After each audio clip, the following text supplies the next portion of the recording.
कहानी मिट्ठू और बोलती घड़ी। बहुत समय पहले एक शांत से पहाड़ी गांव में एक नन्हा तोता रहता था। नाम था मिट्ठू।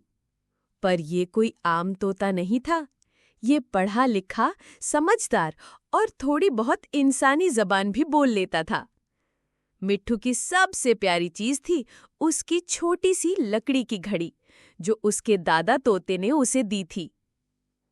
लेकिन ये कोई साधारण घड़ी नहीं थी। उसमें छुपा था समय बदलने का एक जादू। एक दिन जब मिट्ठू स्कूल से लौट रहा था, उसकी घड़ी अचानक से टिक टिक टिंग करने लगी और तभी घड़ी बोली, नमस्ते मिट्ठू, क्या तुम समय में पीछे जाकर कुछ देखना चाहोगे? मिट्ठू की चोंच खुली की खुली रह गई। मिट्ठू चौंक गया। तो तुम बोल कैसे सकती हो? घड़ी बोली, क्योंकि अब समय आ गया है तुम्हें अपनी खासियत दिखाने का। पहली स्टॉप, 1000 साल पुराना जंगल।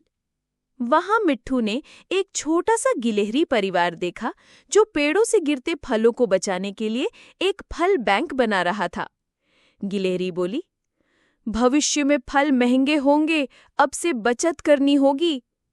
मिट्ठू को लगा, बचत तो कोई भी कर सकता है, इंसान या जानवर। घड़ी की अगली यात्रा 325 का भविष्य, जहां बच्चों के पास स्कूल जाने के बजाय नॉलेज की चिप होती थी, जो उनके दिमाग में कहानियां और किताबें डाउनलोड कर देती। मिट्ठू बोला, अरे वाह, पर खेल कौन खेलेगा?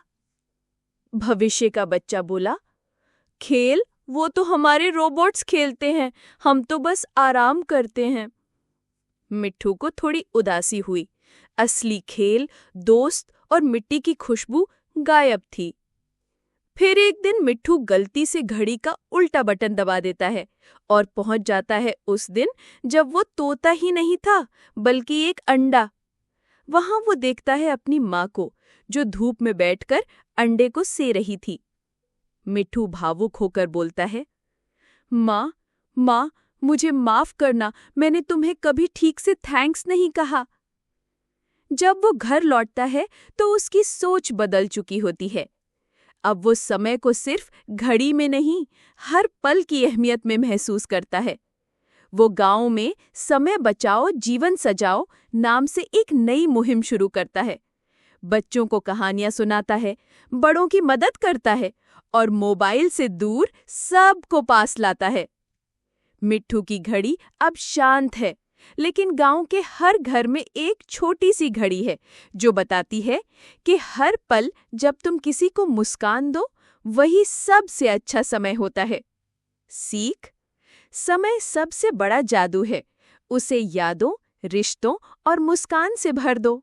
तो कैसी लगी कहानी? लाइक करके बताओ और शेयर करो, जिससे मुस्कान फैले चारों ओर। और सब्सक्राइब करके जुड़ जाओ हमारे कहानियों भरे सफर में।